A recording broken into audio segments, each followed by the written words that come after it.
Hi dears, കഴിഞ്ഞ ദിവസം ഞങ്ങൾ ചാലക്കുടി ചൊക്കന റൂട്ടിലൊന്ന് പോയായിരുന്നു. ആ റൂട്ട് ഞങ്ങൾ ഇതുവരെയായിട്ടും ട്രാവൽ ചെയ്തിട്ടില്ല. This is A first time. So അതിൻ്റെ ഒരു എക്സൈറ്റ്മെൻറ്റ് ഉണ്ടായിരുന്നു കേട്ടോ. ബിക്കോസ് നിറയെ ആനയാണെന്ന് കേട്ട് ബ്ലോഗ്സിലൊക്കെ ഒത്തിരി കേട്ടതുകൊണ്ട് മാത്രമാണ് ഞങ്ങൾ ആ ഒരു റൂട്ട് പിടിച്ചത്. ശരിയാണ്, ആളുകൾ കുറവാണ്, പിന്നെ റോഡ് കുറച്ച് മോശമാണ് ചില ഭാഗങ്ങളിൽ. ബാക്കിയെല്ലാം കൊണ്ട് നമുക്കൊരു കുഴപ്പമൊന്നുമില്ല. ആനയുള്ള സ്ഥലം തന്നെയാണ്.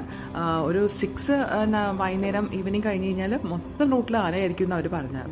ഞങ്ങൾ പോയപ്പോൾ കുറച്ച് ആനകൾ ഒരു ഭാഗത്തുണ്ടായിരുന്നു. പക്ഷേ ഫോറസ്റ്റ് ഓഫീസേഴ്സ് നമ്മളങ്ങോട്ട് യാതൊരു വിധത്തിൽ അടുപ്പിക്കില്ലല്ലോ.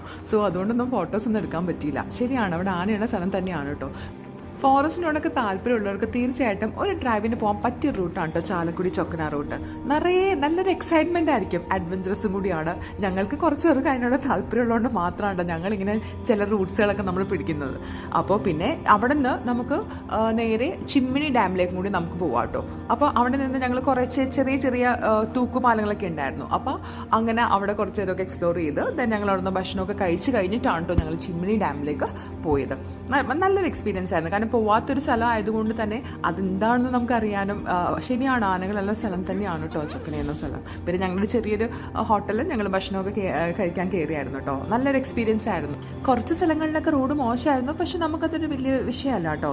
നമുക്കതൊന്നും അങ്ങനെ ആ സമയത്തൊന്നും ഫീൽ ചെയ്യായിരുന്നു. ബിക്കോസ് ഭയങ്കര എക്സൈറ്റ്മെൻറ്റിലായിരിക്കും നമ്മൾ പോകണം. കാരണം ആളുകൾ ഭയങ്കര കുറവാണ് ആ റൂട്ടിലൊക്കെ. അപ്പോൾ അതുകൊണ്ട് തന്നെ നമ്മൾ ഭയങ്കര ഇങ്ങനെ ത്രില്ലടിച്ച് എക്സൈറ്റ്മെൻറ്റിലായിരിക്കും. ആന വരുന്നുണ്ടോ അതൊക്കെ നോക്കിയായിരിക്കും നമ്മൾ പോകുന്നത്. അങ്ങനെ താല്പര്യമുള്ളവർക്ക് മാത്രമാണ് ഞാനീ പറയുന്നത്. സോ ഞങ്ങൾ അവിടെ നിന്നെല്ലാം ഭക്ഷണമെല്ലാം കഴിഞ്ഞിട്ട് പിന്നെ നേരെ തിരിച്ചത് ഞങ്ങൾ ചിമ്മിനി ഡാമിലേക്കാണ്. അവിടുന്ന് നേരെ തന്നെ നമുക്ക് ചിമ്മിനി ഡാമിലേക്ക് എൻ്റർ ചെയ്യാം കേട്ടോ. ചിമ്മിനി ഡാമിൽ ഞങ്ങൾ നേരത്തെ പോയിട്ടുണ്ട്, പക്ഷേ അന്ന് നമുക്ക് അവിടെ ഒന്നും എൻ്റർ ചെയ്യാൻ പറ്റിയില്ല. ബിക്കോസ് അവിടെ എന്തോ പണിയൊക്കെ നടക്കുന്നതാണ്, അവിടെ ഒന്ന് ബ്ലോക്ക് ചെയ്തിട്ടേക്കണായിരുന്നു. അപ്പോൾ അതുകൊണ്ട് തന്നെയാണ് കേട്ടോ ഈ റൂട്ട് അവിടെ വരെ ഞങ്ങൾക്ക് പോകാനുണ്ടായിരുന്നു. അപ്പോൾ അങ്ങനെയാണെങ്കിൽ ഇവിടെയും കൂടി നമുക്കൊന്ന് കവർ ചെയ്യാമല്ലോ എന്ന് വിചാരിച്ചാണ്ടോ ഞങ്ങൾ ഇറങ്ങിയത്. ഫസ്റ്റ് ടൈം ആയതുകൊണ്ട് തന്നെ നല്ലൊരു എക്സ്പീരിയൻസ് ആയിരുന്നു കേട്ടോ. ഈ കാണുന്നതാണ് കേട്ടോ ചിമ്മിനി ഡാം. അന്ന് ഷട്ടേഴ്സ് എല്ലാം ക്ലോസ്ഡ് ആയിരുന്നു, മഴയൊന്നും ഉണ്ടായിരുന്നില്ലല്ലോ. മഴയുള്ള സമയത്തൊക്കെ അതെല്ലാം ഓപ്പൺ ആക്കും. പിന്നെ ഇപ്പോൾ ഈ കാണുന്നതെല്ലാം ഡാമിൻ്റെ ബാക്ക് സൈഡിലെ വ്യൂ ആണ്. ആദ്യം കണ്ടത് ഇതെല്ലാം ഫ്രണ്ട് സൈഡാണെങ്കിൽ ഈ കാണുന്നതെല്ലാം ബാക്ക് സൈഡിലെ വ്യൂ ആണ്. നല്ലൊരു വ്യൂ ആണ് കേട്ടോ. അവിടെ കുറച്ച് ആക്ടിവിറ്റീസൊക്കെ ഉണ്ട്, ഈ കൊട്ടവഞ്ചി പോലത്തെ ആക്ടിവിറ്റീസൊക്കെ ഉണ്ട് കേട്ടോ. പിന്നെ കുറച്ച് നേരം കൂടെയൊക്കെ ഞങ്ങൾ അവിടെ സ്പെൻഡ് ചെയ്ത് കഴിഞ്ഞിട്ട് ഞങ്ങളൊന്ന് തിരിച്ചു കേട്ടോ. അപ്പോൾ തിരിച്ച് പോകുന്ന വഴി നമുക്ക് ഹോട്ടലിലൊന്ന് എക്സ്പ്ലോർ ചെയ്യാൻ പറ്റിയ ഏരിയ നമ്മൾ കണ്ടായിരുന്നേ. അവിടെ ഒത്തിരി പേര് അവിടെ എക്സ്പ്ലോർ ചെയ്യുന്നുണ്ടായിരുന്നു. സോ ദാറ്റ് അതുകൊണ്ട് തന്നെ നമ്മൾ അവിടെ ഇറങ്ങി. അപ്പോൾ വെള്ളം ഭയങ്കര കുറവായിരുന്നു. ബിക്കോസ് ഡാമിൻ്റെ ഷട്ടേഴ്സ് എല്ലാം ക്ലോസ്ഡ് ആയിരുന്നല്ലോ.